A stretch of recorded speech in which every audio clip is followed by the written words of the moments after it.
The Post-Game Ireland Arrogance that left Eben Etzebeth in shock. Eben Etzebeth has lit the fuse for the upcoming Springboks vs Ireland Test Series by accusing Andy Farrell's squad of arrogance following last September's most recent clash between the two countries.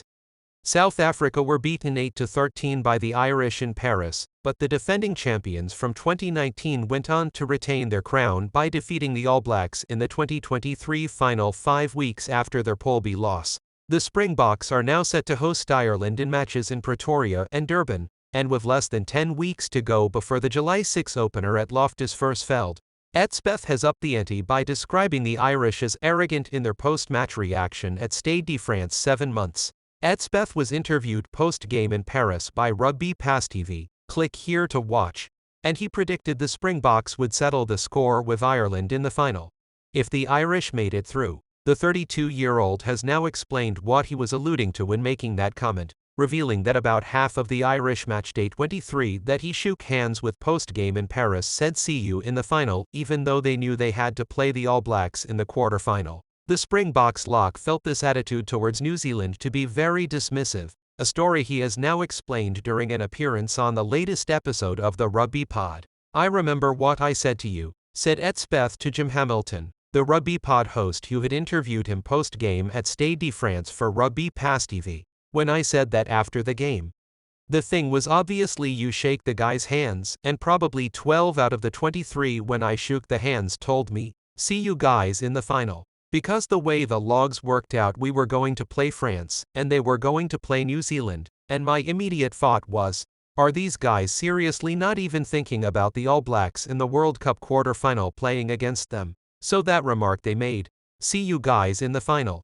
I was just like these guys are making a big mistake to look past probably one of the most dominant teams, or probably the most dominant team in the last 20 to 30 years of Test rugby. I was just like, surely they can't.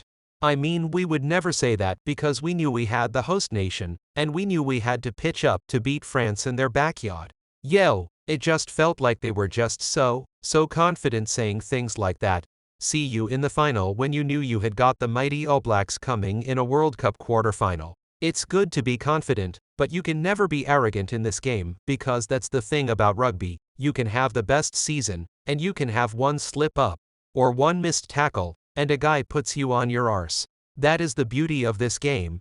You are never on top forever. Whereas Ireland lost 24-28 to the All Blacks in their quarter-final, South Africa pipped France 29-28 the following night in Paris, and they went on to retain the trophy with further knockout stage 1-point wins over England and then New Zealand. The Springboks will now open their 2024 schedule with a Qatar Airways Cup Clash vs Wales in London.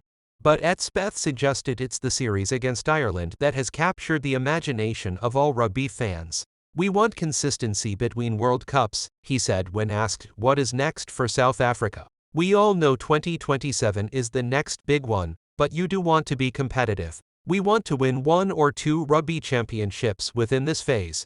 We have got Ireland coming up, Wales first at Twickenham, but those Ireland test matches, everyone except the Ireland and Springboks players are talking that one up.